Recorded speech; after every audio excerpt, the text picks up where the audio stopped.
Suite aux catastrophes naturelles qui est justement cette pluie diluvienne qui s'est abattue sur la ville de Kinshasa et qui a causé beaucoup de dégâts. Donc nous sommes réunis autour du VPM, ministre de l'Intérieur, Sécurité, Décentralisation et Affaires coutumières, pour justement trouver des solutions face à la crise dont beaucoup de nos populations en sont victimes.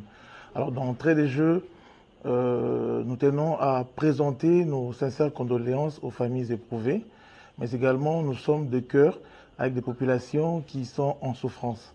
Il était question justement d'analyser la situation liée à la menace des érosions, mais également à la menace de l'éboulement qui s'est produit au niveau de la nationale numéro 1. Les équipes étaient à pied d'œuvre, la circulation a été déjà rétablie à une bande, mais également les travaux se poursuivent. Et d'ici peu, la circulation va s'établir normalement même pour les camions poids lourds. Donc ça, c'était le premier point. Nous tenons aussi à rassurer nos populations que les travaux s'effectuent aussi pour essayer de rétablir la situation de l'eau.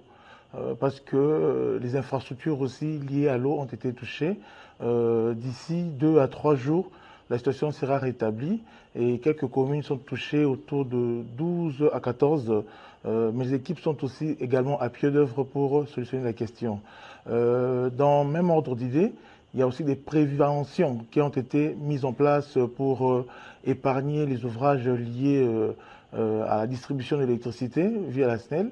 Des équipes sont à pied d'œuvre avec l'OVD pour essayer de maîtriser la situation. Quant à la ville de Kinshasa, sur sa voirie, les travaux de curage sont annoncés pour justement maîtriser les érosions liées à cela. Donc nous précisons à la population de s'apaiser. C'est justement des catastrophes naturelles, mais le gouvernement de la République, mais également toutes les institutions ici présentes et la ville de Kinshasa est à vos côtés pour vous permettre, dans les heures qui viennent, de rentrer dans des conditions de vie acceptables. Donc nous sommes à côté de vos problèmes et nous sommes là pour les solutionner. Les équipes sont à pied d'œuvre, mais plusieurs points ont été déjà aussi résolus, ça il faudra le signaler. Nous profitons de l'occasion aussi pour rappeler à nos populations qu'il est interdit de construire à des zones non aedificantes. C'est des zones qui sont frappées d'interdiction de construction. Vous voyez que nous avons perdu beaucoup de vies humaines parce que la population ne veut pas suivre la règle. Donc quand nous prêchons la norme, si nous suivons la norme, nous n'allons pas nous retrouver dans ces cas de catastrophes et de calamités.